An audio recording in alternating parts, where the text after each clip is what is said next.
Welcome to Living Well with Rentwell. I'm one of your hosts, Rob Coldwell. I have with me today a friend, a mentor, a coach. I've been praying to meet this man, although I didn't know who he was back then. And I want to give you a little backstory to help bring you up to speed on this episode. So 5 years or so ago, I was recommended a book by a friend, and that book is The Untethered Soul. Some of you might know it from being promoted through the Oprah Winfrey Show and her Soul Sundays. The author's name is Michael Singer. He's also written another book that I've recommended to a lot of folks called The Surrender Experiment. And it was, and still is to this day, a really important reading of mine, but it's something that I wanted to take more from knowledge and reading and possibly understanding into experiencing it. So I've made a few trips in the last 5 years down to the author's Temple of the Universe, which is located in Central Florida, Alachua, Florida, not far from Gainesville. And on the last visit that I made there in June, I was introduced to a man that they called Real Estate John, and Real Estate John and I stayed in touch because maybe I'm Real Estate Rob. And at that time, so I'm going back about 4 months ago or so, he says, "Hey, you may want to check this man out. Here's the website. Here's the phone number. He's starting to help people in this coaching type mentorship role." And I said, "Dude, perfect, right up my alley. Let me go check it out."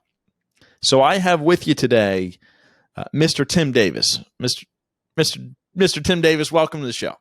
Hey, Rob, it's nice to be here. I'm so honored and happy to be a part of your efforts here. This is awesome. Thank you. You're welcome. And we're honored to have you here.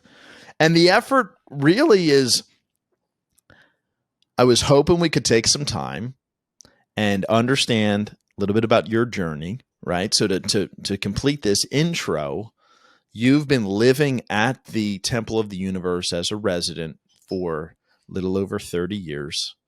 You've helped to teach some classes based upon the book, The Untethered Soul.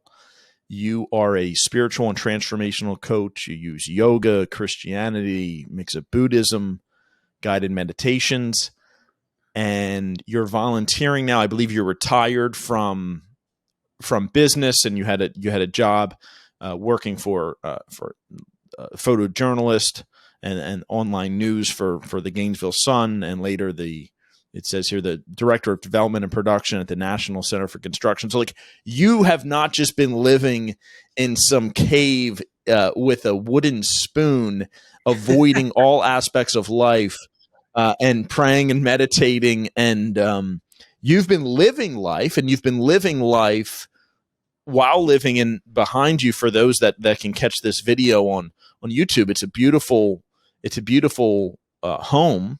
I believe it was one built when Mickey Singer had Built with Love. Yeah, that's right. He construction. Yeah, that's right. So back in the day, I want to say, gosh, that must have been like 35 some odd years ago. Mickey started, and if you've read the Surrender Experiment, you know a lot about this. But Mickey did home construction. He did Built with Love home construction, like you said, and he built a number of homes in the area, and he just did it as a way to earn money while he started, when he was at the very beginning of his teaching, teaching his Buddhist principles or yogic principles or whatever we're calling it.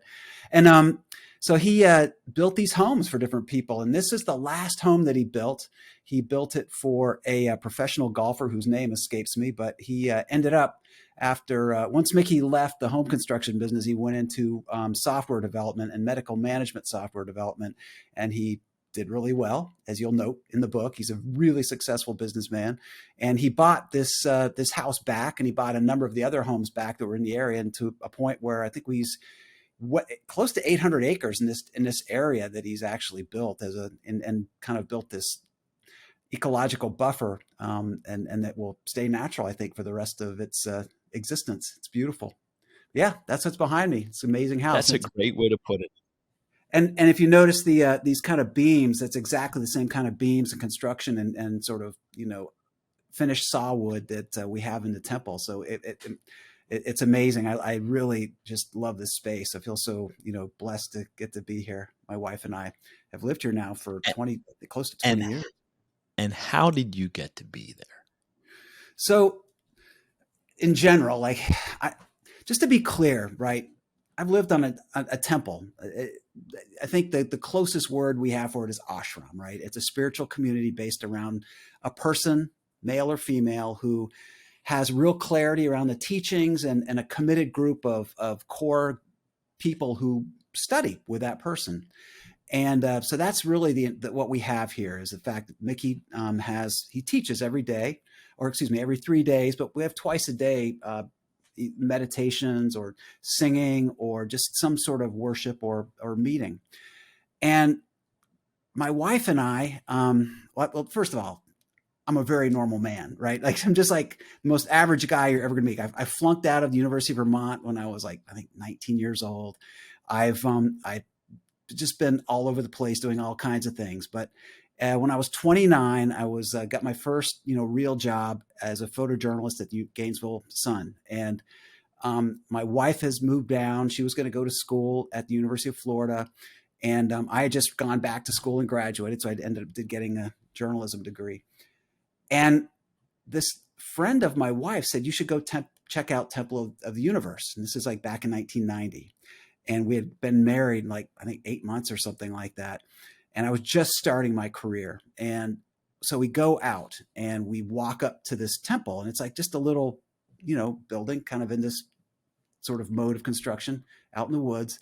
And my memory is Mickey was standing on the porch, and I heard yesterday about this concept of this eternal glance or something like that, where this teacher, the first time a student walks up and sees a teacher, they give you this look, and they can you feel like somebody's looking right through you. They can just see right into your heart. And I felt that.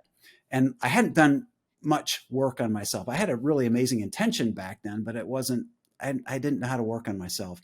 And when that look went through me, I just felt like he could see all the junk in there, just all the crap that I had done over my life, and the sex and the drugs and the rock and roll and the whole thing, but I felt fine with it. I knew that he could see all that, and it was kind of fine, And so we went in and we heard this talk, and that's how we landed there. We just started going, and I had left a given church. I won't, say what it was, but they had some principles that were, they just didn't seem like they worked with my version of what God would be. And I always had this feeling that there was too much similarity between all the different religions. When you if you take the middle 80% of most religions and you just sort of take off the extremes at the ends, they're teaching about the same thing, right? So why should they be so exclusive of each other? Why should there be so much disharmony amongst them? So I go in this temple, and I just never thought anything was going to exist like this. But there's, Jewish, the Torah is in this box on the wall, and my wife is Jewish, so that made sense, right? And then there is a picture of Jesus on the altar, and I love Jesus. I always thought Jesus was very, Lord and Savior and a beautiful high being. But then there's all these saints around him, and they all had long hair, and they looked just like sort of my hippie friends back in Vermont, right? And then there was just all this symbolism and iconography. I'm not sure if I'm saying the word right, but of all these different spiritual, backgrounds. And when we sat down and started listening, it was amazing to hear references from the Buddha, from Jesus, from Muktananda, from Yogananda, and just they were all tying together and making this beautiful tapestry that made sense. And I think the thing that was most powerful for me, and continues to be true to this day, which I think you're going to recognize when we talk about the books further from now, but is how useful and practical all this knowledge is. It's like taking spirituality and actually converting it into some woo-woo sort of thing, but really getting the meat out of the middle of it that's actually useful on a day-to-day basis, helps your life, helps the lives, helps you to be a better man, better person for those around you, and just start to really clear out some of the accumulation and the programming of junk that just happens over the course of a lifetime. They say that the spiritual path is about limiting or eliminating all the blockages between you and the spirit that's inside you, that the kingdom of heaven that's within you. And that's really what this whole process for 30 some odd years has been, is just working through all that, gradually releasing. And it's not complicated. It's not easy, but it's not like, it's not difficult, but it just takes a persistence of effort. And, I had this vision or thought process when I was younger that, because I was like 30 some odd years old. I'm 62 now, but I was like 30 something. And I was thinking about my life. I played a lot of sports. I played basketball, I played soccer, and, lettered in high school and whatever. But I had this thought one day, like, what would I rather have been good at? Like, what if I devoted my life to being an awesome basketball player, an awesome soccer player? What would that have looked like? And at some point I realized that I'd actually devoted my life to meditating and doing this work.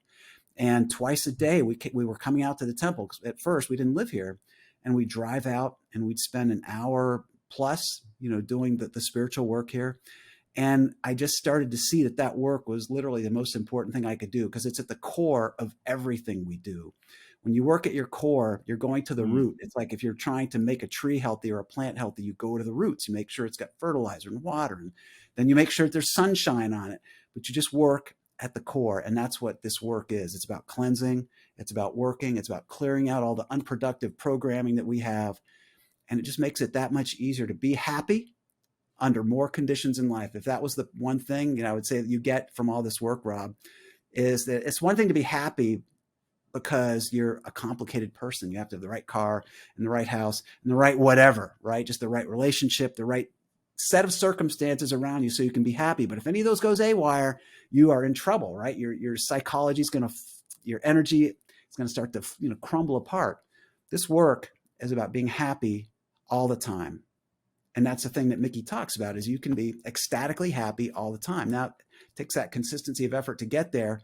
But the beautiful thing is, every bit of effort you put forth, no matter where you are on this path, it's returned. And it's a sense of security. It's a sense of consistency. I've heard about basketball players evaluating, NBA prospects, that they have a high floor or a high ceiling, right? The idea is that the floor is the worst that their talent will take them to, and the ceiling is the best their talent can take them to. And this work we do is about raising both of those things, raising the floor, our worst days, the worst behavior, the worst tendencies we have, and making them better and better slowly.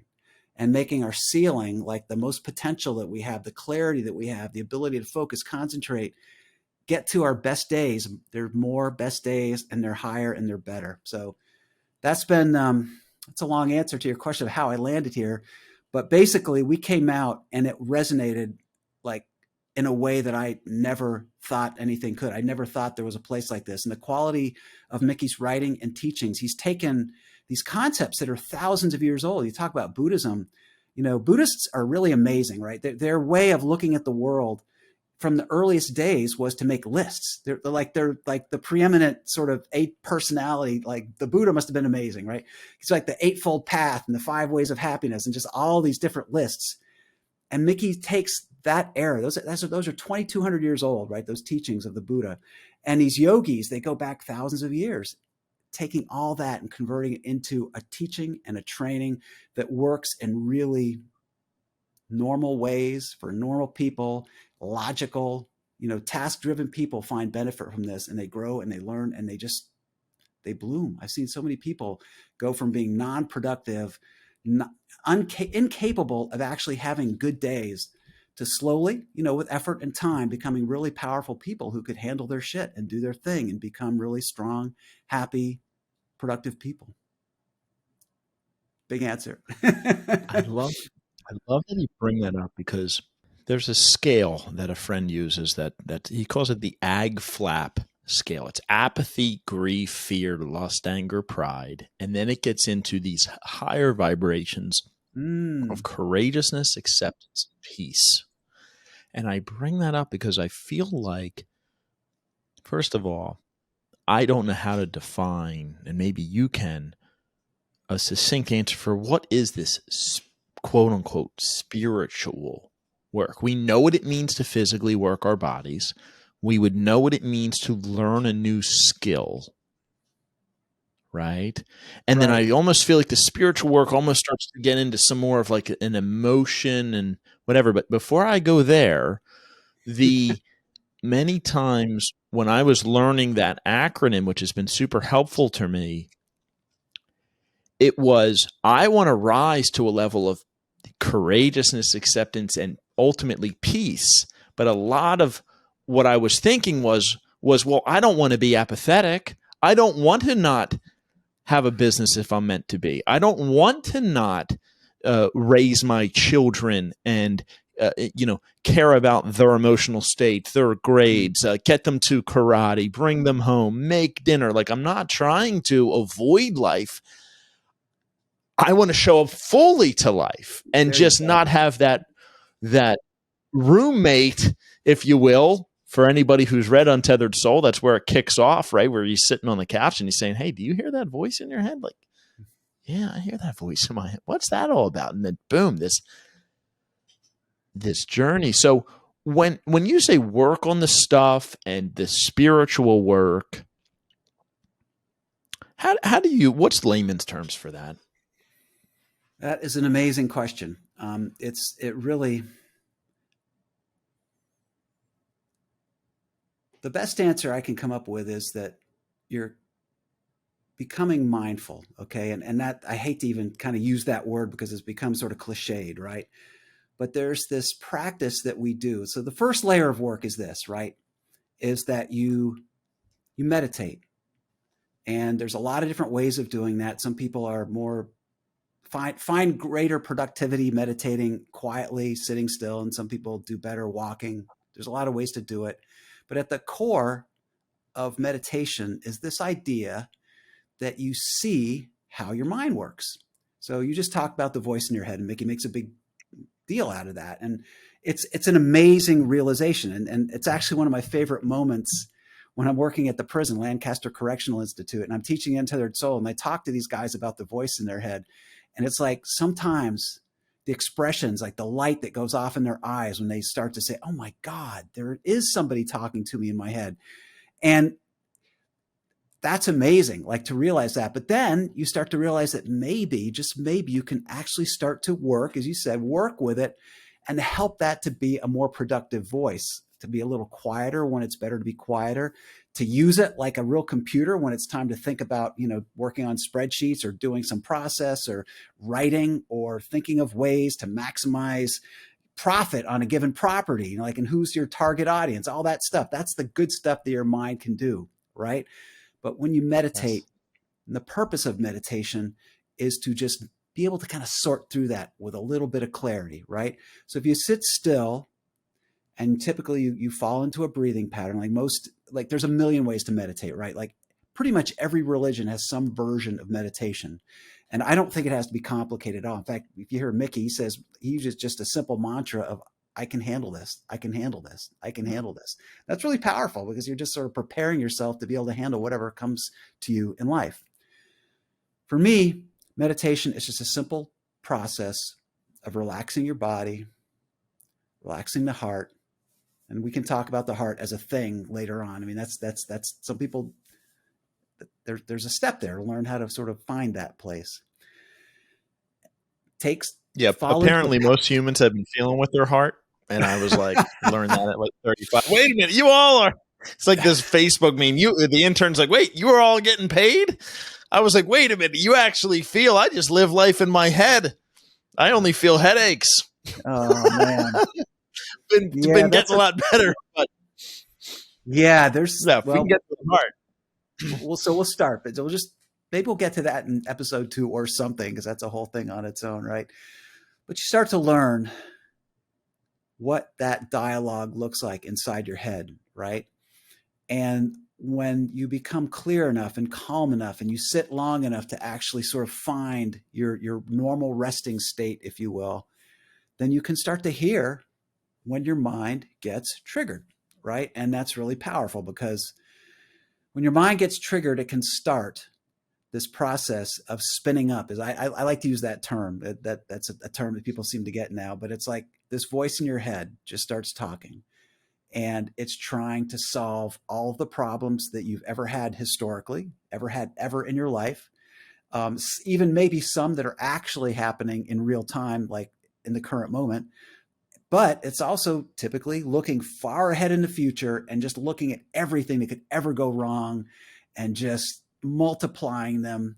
Basically, your mind is creating an unsolvable problem and trying to speed up to go fast enough to solve an unsolvable problem. It's like if you said, what's the square root of infinity? And said, mind, solve that. And it would say, but I can't. Infinity's endless. But we'll still try, or just keep banging away at this. Mm. And if you've ever felt anxiety and fear, you wake up in the middle of the night, 4 a.m, and you just can't sleep because your mind's just going off. Typically, with some practice, you can start to realize which of those thoughts is actually productive, which of them are not, which of them are kind of the result of this obnoxious inner roommate, right? That just spouts fear, doubt, self-criticism, all of that, right? And the work of meditation is just to get familiar with it enough so that you can, almost like you're riding in a car, right? And you have no control over what station's playing. You have no control. You can't make that radio stop and it's just saying crap. It's just saying shit that really is frustrating and doesn't help you to be happy in life. But you learn to relax. You just take deep breaths and just feel the tension in your body, and you relax the tension in your body. And you learn over time how to kind of turn the volume down on that sound, that car stereo that's just spouting all this. And with practice and some discipline, you can make your mind be a friendlier place. You can actually tone it down a little bit. And once that starts to happen, you gain clarity and you get just like an incremental growth in your ability to be clear about what's going on in your own mind. And now you can actually start to feel your heart, because typically it's the heart that holds the energy that drives the mind, if you will. And we get, in the course of a lifetime, in the course of growing up, just all the stuff that happens to us, we get what we learn are called samskaras, right? That's a thing that Mickey talks about in the book. It's an ancient Hindu principle of almost like a psychological scar that happens to us at a young age, and we can't handle it. And we're not allowed or wise enough or given the opportunity to release it and let it go. But we just kind of suppress it and carry it with us. And it might be some trauma, it might be some pain. And it doesn't seem to matter how intense or big it was. It takes almost nothing for that to accumulate there. And then it grows. Like with time, we get fearful of things, and that samskara. And I think the Hindu sort of origin of that word is a seed, right? And it just grows and it becomes this energy that just kind of spins in there. And if you ever had undefined anxiety or anything like that, that's what it probably is, right? It's just that an age old thing that came up in your consciousness and your heart, and you just held on to it, and it just grew. And we need to learn, the whole point of meditation is to learn how to start to see that clearly and start to feel what it's like to have that kind of emotion, pain, anxiety or fear, either in your heart or even sometimes held in your body. Like, it's amazing the language that we have. If we say a person is a pain in the ass or a pain in the neck, or we use all this language that talks about where we sort of store our pain, and our shoulders get tight and we get squinched up and we get so tense. And we're just so ready to explode. Like, if you've ever had the experience of somebody, like if you're in traffic, here's one I know that nobody in Philadelphia will ever have a problem with. Get stuck in traffic, right? And somebody tries to cut in front of you, and it's going to add maybe 2 seconds literally to your trip. But something gets triggered by that. Just some sense of your ego or your importance or your validity as a human being gets challenged by somebody pulling in front of you. And now you just go from nothing to rage, like in a heartbeat. And maybe it's the way people say things to you. Maybe it's an expression that they say or a sound of somebody's voice. Whenever you feel a trigger, your button's getting pushed by something that just doesn't seem powerful enough to really make that much of an impression inside you. Or you find yourself talking internally about some issue and it just goes on and on and on. Your mind just won't be quiet about some a perceived slight or problem. Then it's probably some skara getting triggered. And working with those is what we try to do. That's why we meditate, is to see that clearly happening.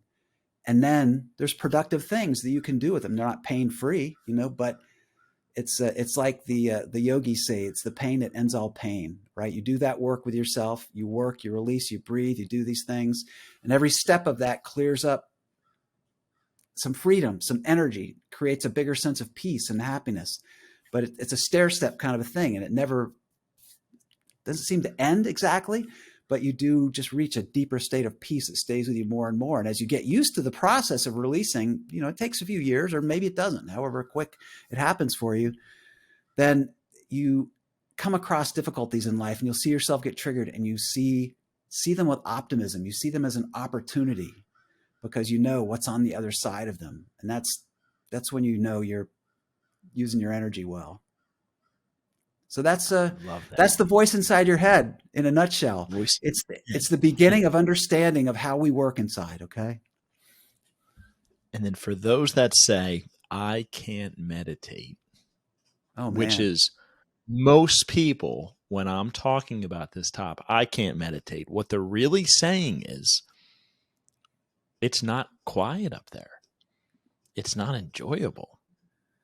And Mickey talks about it in his talks. There's a Facebook group led by a man named Robert Smith who teaches, and I believe transcendental is a type of meditation to learn. And what I would just recommend to the listeners is that, look, if you're hearing stuff, that please don't stop. That doesn't mean that that's not a good meditation. That was the single biggest thing that I learned in this is there's no meditation that's a bad meditation. And if it's like having a clogged sink, there's going to be a lot of stuff up there when you start. Give it some time. You're not going to be seeing white lights and going this place and that place. It's like a practice, just like dribbling a basketball. You're going to get better over time, and you can't, you go to shoot a 3-pointer and you miss when you're just learning. Doesn't mean you can't play basketball. This is part of this journey. So I've just offered that to the listener. Because it is a fundamental part of what you're saying, like to do this type of spiritual type work, right? And spiritual to me means you're watching these thoughts. You are the observer. You're feeling your body. You're sensing these emotions when you're on 95 and that car pulls over. If you've been doing some meditation for a while and doing some breathing, you can actually use that as a point to say, wait, there's something inside of me, right? And this is where, as I was doing that intro, what was been very helpful for me is, okay, read the books, got it.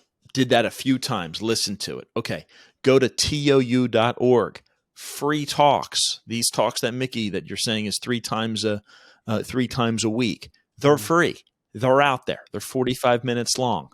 It takes you on a journey in 45 minutes. Different topics, kind of all pointing to the same place.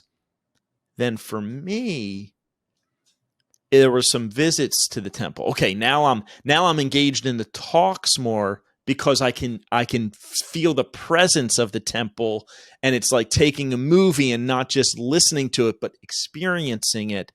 And then in the last few months, from getting your website, right, which we'll put in the show notes for everyone, it was almost like there was one gear spinning for me, Tim, of like all of this. It was just knowledge, though. It was not experience. Yeah. And then you brought the gear that put them both together. And now I'm experiencing through your mentorship and the coaching. Okay, this is a samskara coming up. This is a big one. Okay, how can I work through this? And just like we've had times, right, where I've shared with you, I've pulled my car over after dropping my kids off at school. Father of 4, like raising a 13-year-old daughter, an 11-year-old daughter, 10-year-old son. Like my stuff gets hit. One of mine is respect. I feel like I should be respected. I feel like I'm not respected. Boy, there's something inside of me that doesn't feel great. So you've helped with the tools, the techniques, and most importantly, you've helped reframe that what I was going through was a good thing. Yeah. Versus that mind, that egoic mind, that lower self, right? I mean, we're taught you use the big self to raise the little self, not crush the little self. Whereas without that, this is painful. Like you said, it's not going to be without some pain to drop off the kids, pull over the car, and literally feel like a rage coming up. And then a releasing of that rage. And then feeling better and feeling lighter and not having the roommate be chattering and having some peace and just going home and doing the next right thing. What it's a lot. would you recommend? Like, if you can help me unpack that, right? Because I'm still learning this and experiencing this, and you're at the point where really you feel comfortable enough to help guide and point the way for other people, right? That's really what you're doing. You're from working with you, you're help guiding, you're help supporting, and you're unpacking these feelings, thoughts, and emotions. And for me, it's working. But what actually is happening? So you've said step one, find a form of meditation that works well for you. I'm going to recommend, just because you're thinking, don't stop. Don't think you can't do this. Give it some more time. Don't give up before the miracle, right? Keep going. Now we're humans and we're going to feel stuff coming up, whether it's our children, whether it's our boss, whether it's that real estate deal that we were lusting for and we really wanted that deal, or our spouse said something to us that triggers something. Then what? What is your recommendation next when we're okay, now I'm present to this and I'm feeling a certain way and I don't want to feel this way, but I don't want to lash out? What do you do? So I want to take there's kind of a lot in there, right? And there's like questions within questions. So I'm going to sort of take a tiny step back, big step back. So one of the things that you talked about was that it's not that we aren't meditating or can't meditate. It's that there is a lot of noise going on in our head and it's not relaxing, right? And it's not a calming experience to meditate. And that's where that's where the things that I've been through and the work that I've done help to sort of reframe that, as you say, because the point of relaxation and calmness is one of the benefits of meditation, but it's not always that. It's sometimes meditation is about just seeing what's going on in your head. The fact that it's about learning about yourself, really. And there's a broad concept that I want to kind of put in place here, Rob, that's really important. That, if you go back to the ancient Stoics, ancient yogis, Buddhists, Christianity, they're really saying, to thine own self be true, right? Learn your own self. Learn about yourself. This is about you learning about yourself. This isn't about having to get your spiritual training from somebody else, somebody on the outside, because nobody knows what it's like in there but you. So meditation is about learning what's going on inside your own heart, mind, body, all of that.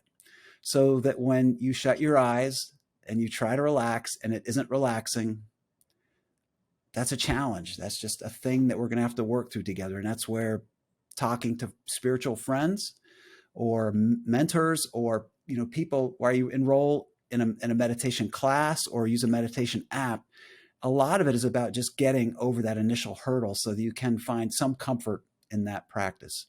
So the thing, though, that's most important of all of that is that this is about learning about oneself. Okay. So we do this work, we try to peel away just the layers of crap that have landed in there. And so the thing that you talked about was respect, right? So in some way, something has affected you that if you feel or interpret something as a lack of respect, an energy gets released. Right. And it's an emotion, it's raw emotion. And there's probably some anger around that. And there's probably some frustration. And there's probably like replaying of things that have happened in earlier parts of your life. And it's hard really to work with that all at once, right? Because it's just the whole experience that if you've accumulated as this samskara is a sort of expanding and exploding all at once. And meditation is about slowing that down a little bit, starting to see that process happening earlier so that you can start deep relaxation earlier and relaxing and releasing and letting go of that samskaric seed. Now, if you're not working on yourself or you don't really understand it, you just end up building more walls, building more protective mechanisms, and building more ways to kind of fight against the perceived lack of respect. And of course, that gets troublesome because you lose clarity. When you get mad and you get angry and you get fired up like that, you tend to lose clarity. You know, it's like I don't remember the martial artist who said this, but if two fighters are of equal power and equal strength and equal talent, the one who's angry will lose, right? Because they lose that clarity. But the clarity of being that sounds like a Bruce Lee. It does sound like a Bruce Lee, and I'll just, we'll put it on Bruce. We'll give it to him. But the idea is that when you've done enough work on yourself, you see this stuff happening, it slows down. There's a quote by a guy named Viktor Frankl. I don't know if you heard it, but he talks about it when that space between stimulus and response grows, that's where you find God. That's where you find clarity. And that's really what you're talking about. So what you just, the specific thing that you talked about was how do you find relief from that moment of, for better, I'm going to call it rage. Is that mischaracterizing it? Rage, deep frustration, sort of that blockage of such being so frustrated now, it's hard to engage with anybody in a positive way, right? Well, the truth is, in the yoga world, it's almost too late once you get there, right? The purpose is to learn how to get there, see it happening, and be calm as that is happening in real life. You know, it's like imagine yourself driving on the Pacific Coast Highway with a sports car, right? And you're going around a corner, it's 100 miles an hour. The little sign on the side of the road says 30 miles an hour. And now you're halfway around, the back wheels are off the road. That's not the time to catch the problem. You know what I mean?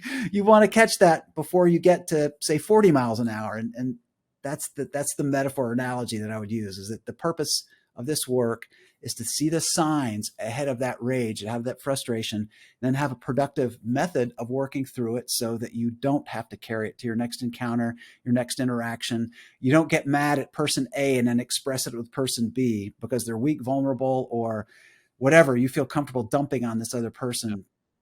So that's the answer to that question as far as I can tell. Now, that one other thing, though, there is. But for us that are going around the corner in the sports car, okay, for us that we haven't gotten to the point of doing the practices enough where we don't feel it coming up, and we don't maybe suppress it in the moment, but then we feel it upcoming more. Right. I mean, look, I'm not calling anybody out, but how many people are going home and it's like, it's too late for coffee and too early for wine. And it's a vape pen at night. And it's just, I'm going to hit the gym for another 2 hours today to get rid of this energy and transmute this energy. And there are ways that you've taught this relax and release when we feel these energies coming up, right? We haven't yet gone off the cliff, but we can feel ourselves going that way, and we don't want the repercussions that come up with that. That's right. So yes, the idea is if there's a continuum of catching the problem and it's late, you're getting towards that moment of truth, you're almost to a point of risk mitigation or damage mitigation, right?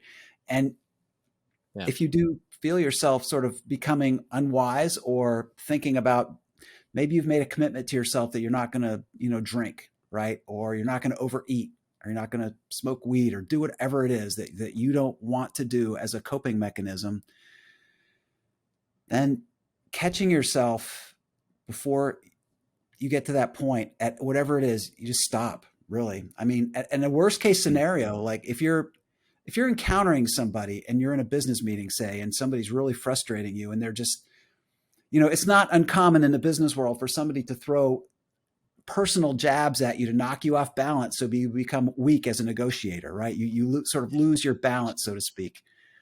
And if it's a boss and you're like getting angry, if we go to that sort of nth degree, the 10 out of 10, then you just say, I really need to just go to the bathroom. I'll be back in a minute. I need to get a drink of water. I'll be back. You just do whatever you can to create a little bit of time and just walk away and just see what's happening.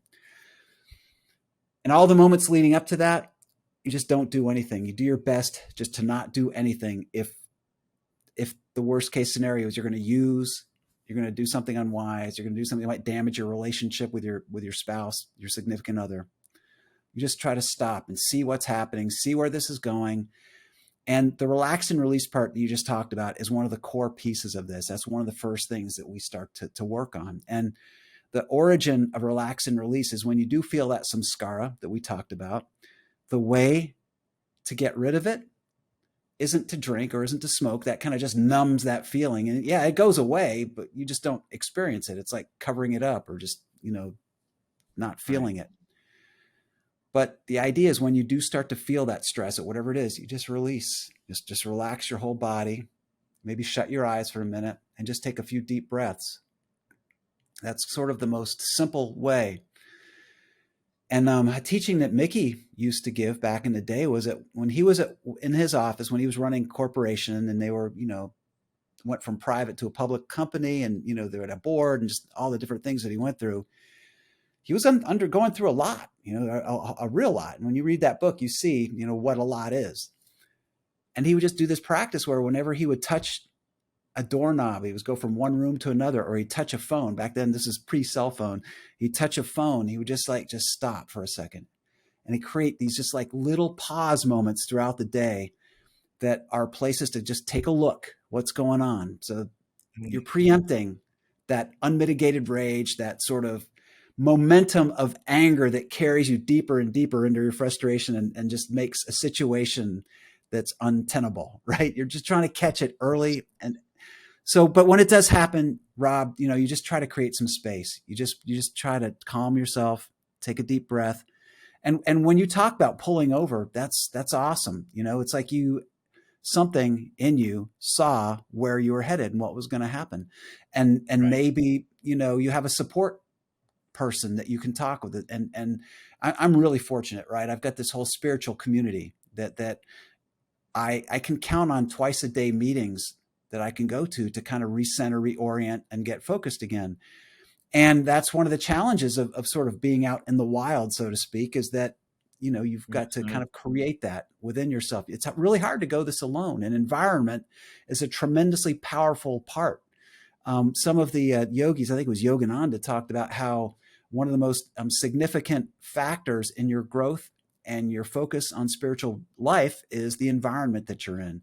So you work at it from two different directions. You meditate, you work on yourself, you try to create this energy of catching things early. Should that fail and you feel your temperature, your inner tachometer starting to get towards the red line, you're starting to get frustrated, mad, pissed off, you're going to fuck something up, then just stop. Just literally stop and just throw down an anchor and just don't do anything. Just sit there and pound the dashboard, take a deep breath, and just find a minute. Like, just don't let yourself do anything really damaging. And Mickey has a really valuable way of putting it this, because in sort of the, you listed a few different things you could do, right?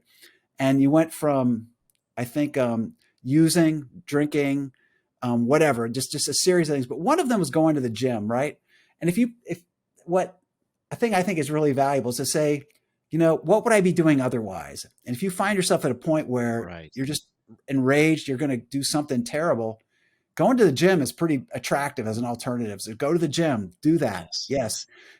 Sometimes having a physical outlet is really important, especially, for people, who have a lot of energy. It's a really nice way to just get some endorphins going and just do some exercise. And also the cardio workout, like where you're breathing a lot of yoga, meditation is about breathing, and doing cardio exercise kind of stimulates that same response. So I'm a big believer. If that's the worst thing that you're doing is going out and running 3 miles, and have at it, do it. Get yourself clear, get yourself clean, and do what's best for you. It's almost like you create a firewall, and you just don't go past that. And honestly, within that realm, like, one of the things that we talk about is how unwise it is to suppress your energy, just to bottle it up and hold it and just not express it. But if the alternative is you're going to punch somebody, suppress, do what you got to do. Right. It's a very practical approach. It feels good. The punching will work in the minute. The yelling will work in the second. I mean, I had to laugh when you were like, and then you go into rage. I'm like, I can remember almost being enjoyable to do the rage and do the yelling, because the energy is there. The energy has been described as like a balloon underwater that wants to come up, but by expressing it in the wrong way and not transmuting it, you're talking about a spectrum of transmuting this energy. And there's a spectrum of a healthier way. What you're talking about when you do express anger, it almost it reinforces that behavior. And that's the problem. So if you use anger, if you get angry and you punch somebody and you do feel that, then you've reinforced that behavior. You smoke weed and you feel better. Sure. Now you've reinforced that behavior. You got to work close to the root, as deep as you can. I'm sorry, I interrupted you, but I'll turn that back over to you. As deep as you can. It's great. It's great. I mean, I feel like this is, at least for me, it's valuable. I hope for the listeners it's valuable. So we have some things coming up. So the Temple of the Universe, it's free. The doors, every time I've been there, the doors are open. There's a schedule online at tou.org. And I recommend it to folks that would like to travel there. I think we were doing some napkin math the other day on one of our calls that just a few thousand new people a year that come to the temple. And when the pandemic was going on and it was closed for a period of time, the talks moved online, more of the talks, and they're keeping them there. So for those that can't make a trip, there's these 3 new talks a week. And I find them really valuable, and I've recommended them to other people. Now, you live on these acres, and the temple is not just about the 3 talks a week. There's morning services and evening services, and I think you also share some meals together, and you do community service together, and you basically love and support this surrounding area. For myself, I do not live in an ashram. I live in like my own little city of my home with the children and the help and the wife and the mother-in-law, and it's all beautiful and it's all great. What's helpful for me is a community. So there's a Marco Polo app, which is a free app, and I'm on there with a couple other buddies, and we talk about this stuff. We talk about how we're feeling, how we're doing, what's coming up next, a book we're reading, an experience we have. That has taken the place of my social media recently. Nice. And I'll talk about a night and day difference, right? So instead of logging on and feeling different ways, scrolling and talk about the dopamine hits and the addiction, and that's what's worked for me. The other is a men's group that we have, and there's multiple groups around the country. Those are available to them. The one group you starting in, so this episode's going to drop in January. And starting in February, you're going to walk us through a 6-week program to guide us through the book, The Untethered Soul. So these are going to be on Zoom calls, 7 o'clock on Sundays. What is that going to look like, Tim? And I see the big smile that you have. I'm excited about it. I've never experienced this with you before. Is this something you've done in the past? Is this based upon what you've learned guiding inmates through this work in prison? Can you share a little bit more about this, please? Well, The Untethered Soul is the result of one of our administration people accumulating all these talks that Mickey gave for, from the 70s, 80s, 90s, and transcribing them into chapters. And then Mickey just kind of put them together with a lot of work, a lot of editing, a lot of clarification, fine tuning into what became a really nice series of teachings about different ways of working with yourself. And I was present at the creation, so to speak. Like, I've been listening to these talks, like I said, 3 times a week for 30 years. I have thousands and thousands of hours just devoted to meditation, sitting in these talks, and now teaching them in prison settings. I've done meditations with different groups of people. And what I think the experience is that you'll read the book, right? And you get the experience listening to the talks. And there's so many ways to interpret, what's being written and how that feels inside you and how that like becomes productive inside you, that we'll have a chance to go through each of the sections and talk about what they mean and how they work and what it actually feels like. And I think the thing that I bring to the table is that, I've gone through this. I came to the temple as a rank amateur, never having heard of these things, never having meditated, never having done any of these things. And I just started from scratch, and it was at the same time, within a year period, I discovered the temple.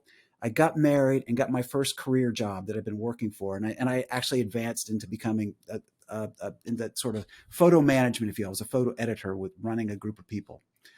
And so these lessons that I've learned, they are in my heart, right? I've read the book. I've listened to the talks. I've listened to tons of spiritual teachers. They're all saying the same thing in different ways. But the beautiful thing about the Untethered Soul is the structure that it puts together, and it makes a really nice format for us to discuss. So you'll be reading the book, right? You'll read probably, the book kind of breaks down into like 6 sections, and they all kind of have common themes. And we'll do the sections one by one and then talk about them. We'll do like a guided meditation just to kind of clear your head, so to speak. You'll be coming out of whatever you've been going through with Sunday, watching the Philadelphia Eagles win another game, something like that. And then we'll do a guided meditation to kind of clear the air, just get a little quiet. And even if you have a hard time meditating on your own, guided meditations are really amazing because they kind of take your own thoughts out and put other thoughts in. And that's, I've been doing that at prison for a while, and that's a really challenging environment, but it seems to work. It's been a really effective tool. So we'll do a guided meditation, and we'll start talking and ask, look at the basic teaching training objectives that come from each of the sections.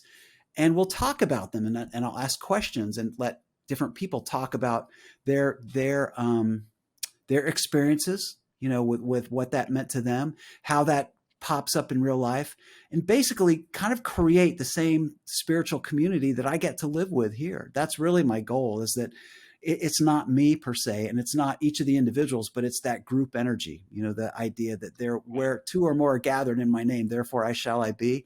I really feel that just that group energy is amazing. It just opens like layers of consciousness and energy that you don't get by yourself reading. And so we'll do that together, work through it, talk about, some of the challenges that you face in implementing these things.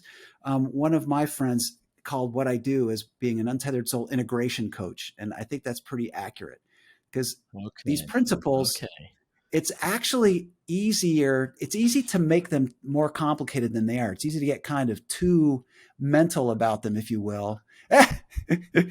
Well, you're well in the majority. This guy. But the real value is that by going deep and working at the root, you start to face where the blockages lie, the difficulties lie, and we'll work at that. And my job at that point is to present constructive ways to work things based on what I'm hearing from each of the individuals. And to some degree, just encourage you, everybody who goes through this runs up against their own shit, and that's like, no matter what spiritual path you take, I really firmly believe that there's no one way to get to God or the kingdom of heaven that's within you, your Buddhist state, whatever you call it. This isn't the only way, but the power is in actually sticking with a path to go through your own stuff, to work through your own blockages, to get to a point where you you feel you don't have the blame of having those blockages and those problems, but you do have the responsibility to work through them. And that's what we'll encourage each other to do, is to take responsibility for our own growth, do it as productive as we can be, and then just encourage each other, just like to be there for each other, because it's hard. It really is hard. When you have a hard day at work and deals fall through and the interest rates go up and your property all of a sudden is like 10% less rentable, saleable, whatever, is going on in your world. And then you get on the interstate and you drive all the way home and it's backed up. And oh my God, if I just gotten on 10 minutes earlier, I could have avoided that car crash. And then you get home, and your spouse is having a bad day and your teenage daughter is having hormones or whatever. I mean, we all go through this stuff. It's real. It's life, and in some ways it's more challenging to be a karma yogi, which is what we all are. I am too. But you don't have that sort of refuge twice a day to really kind of just have that planned environment of calm. You've got to manage that yourself. So we're going to try to create an environment that encourages that state so you can have a bit of a refuge at least once a week. And maybe one of the goals of this training too is to actually create some co-mentoring between participants so that you have somebody you can call and talk to maybe 2-3 times a week and touch base and say, how's it going? What questions are you having? How's this working for you? And just to raise that awareness of what we're going through. Because at the end of the day, like I said, this is all about learning about yourself. You, Rob, learning about yourself, and every one of these, 12 to 15 people learning about their own abilities, capabilities, how their mind works, what triggers them, and then how to work with themselves in a productive and safe way. So we'll encourage that. That's really what this is about, just encouraging that. And that's what it is, Rob. That's all that work. That's what we're going to do together. That's going to be 6 weeks. And then for those that want to join us, Wednesday, March 22nd to Sunday, the 26th of 2023, I have an Airbnb booked, rent some cars. There's a contact at the temple. They're welcome us with open arms, and we can be there for these morning and evening services. And I feel like that's a great way to continue on this path for then some people who are already going. They've been there before when we did this trip a few years ago before the pandemic, and now we're excited to be able to come back. And I really feel like it is available to everyone.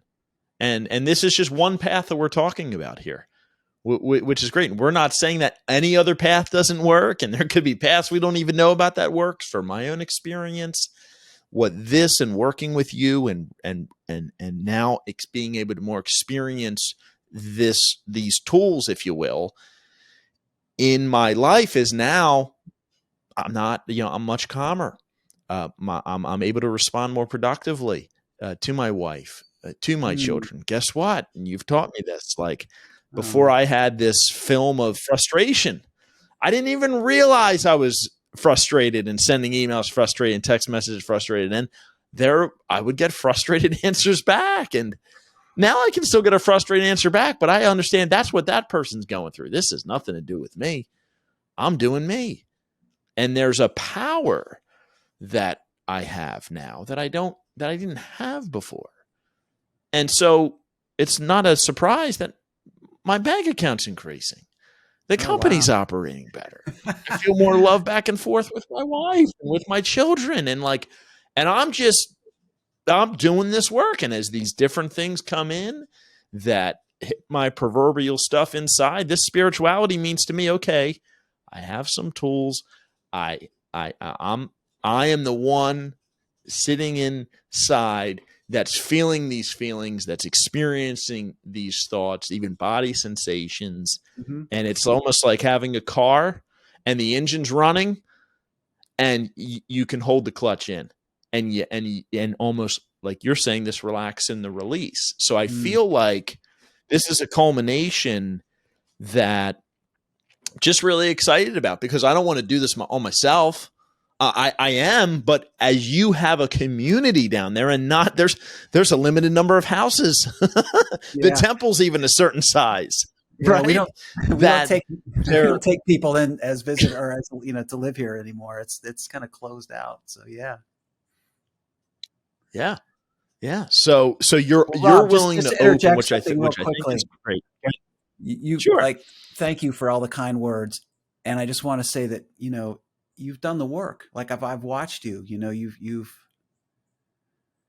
whenever there's been an assignment or a request that you look inside and work with yourself, you've done that work. And that's the two sides. Like there's this teaching that when you start to work on this, on yourself, that it's like a dove flying, and one wing is the wing of effort, but then there's another wing of grace that the universe seems to answer and seems to respond to. And that's where you start to get into the mystical stuff. And I don't have anything to say about that, but I can just say that, I've been over rewarded for my efforts in terms of where I live, what my life is like. And just, so I feel immense gratitude. And that's what I'm hearing you express too. And that's about your own work and your own relationship with your growth and self-knowledge and how you work on yourself. So yes, if I could, so I work at the prison, right? I just got a note from one of my guys who just, he's like the poster child for negative self-talk. And we've spent a lot of time talking about where that originated, where that came from. And I just want to read a couple words that he sent me. It's been really amazing for me to hear. So this is from my friend. I've been writing positive affirmations daily rather than just speaking them. It's been so much more beneficial. Writing them really helps to lock it into my brain! ! Anyway, I really wanted you to know that this week has literally been the best week I've had in a long, long time, including when I was free. And he means not incarcerated. Thanks so much, Tim. Your encouragement and beliefs that I can do it are awesome fuel. And I think that's my role. And I can put the fuel in there, with encouragement, but you're doing the work. You're burning it, and you're some scars. You're burning through the blockages. And that's what I like to do, is help people. I love it when people talk to me about what difficulties they're going through, because that's literally the fuel and the pain that ends all pain. So I'm really happy to be involved in this whole project and working. So thank you for this opportunity. Thank you, my friend. I think that's a nice way to end this episode. We're going to have you back for sure in the future. Is there anything else that you would like to share with the guests? Are they cool to reach out to you on your website? Absolutely. So, my website is www.timodavis.com, TIMODAVIS. That's my first name, middle initial, and last name. My phone number's on there. Give me a call. We'll talk. And I'd be happy to do some free sessions for people, to see if there's a good fit, if this is something that you'd like to do in terms of me coaching you. And, like I said, there's a lot of ways to get there. Any spiritual path is good, but you just need to stick with it. And that's where I'd like to think I can help. That's the encouragement and the clarity. So thank you to everybody out there who is even thinking about working on themselves, because that's a beautiful thing. That idea that you can change and make your world better instead of asking everyone around you to change to accommodate you. That's the core intention that will take you so far on your spiritual path. So I thank everybody who has that intention. Thanks. So on that note, we'll put it in the show notes, everybody. I hope you enjoyed this episode, and wish you a great day. And thank you, Tim. Thank you for sharing your story with us. Thank you. My pleasure. Look forward to doing this again, hopefully. Thank you for listening to Living Well with Rentwell. We hope you loved that episode. Please be sure to head over to our website at rentwell.com/vision. We're giving away our free program called Vision Through Purposeful Action. If you're a busy person, if you struggle with finding the time and priorities, or if you're experiencing procrastination and overwhelm, this free course will help you with that. We wish you a blessed day. Thank you for tuning in, and check in later.